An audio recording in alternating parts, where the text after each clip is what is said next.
Madam మీకోసం ఎవరు వచ్చారు? లోపలికి రమ్మను. ఆయనే మిమ్మల్ని రమ్మంటున్నారు.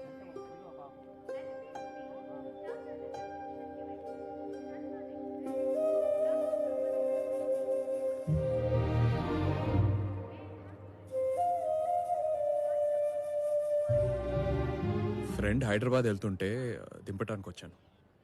అయ్యో, ఈ స్టేషన్ నుంచి హైదరాబాద్కి వెళ్ళవండి. ఓ అవునా? అయ్యో సర్లే, ఆడే తెలుసుకుంటాడులే. స్టేషన్ మందేనా? మంది కాదు, గవర్నమెంట్ది. అదేలే.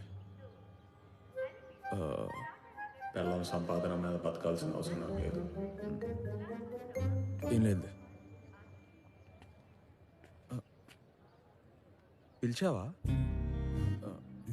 నువ్వేం పిలవలేదు కదా? ఆ, పిలిచానండి. ఉదయం మీ బట్టలు వాషింగ్ చేసేటప్పుడు మీ షర్ట్ పాకెట్ లో 1000 రూపాయలు వదిలేశారు. ఓ, ఇవి నావే కదా? మీవే మీవే మీవే. నీవి కాదు కదా? కాదు కాదు కాదు కాదు. పక్కా? పక్క పక్క.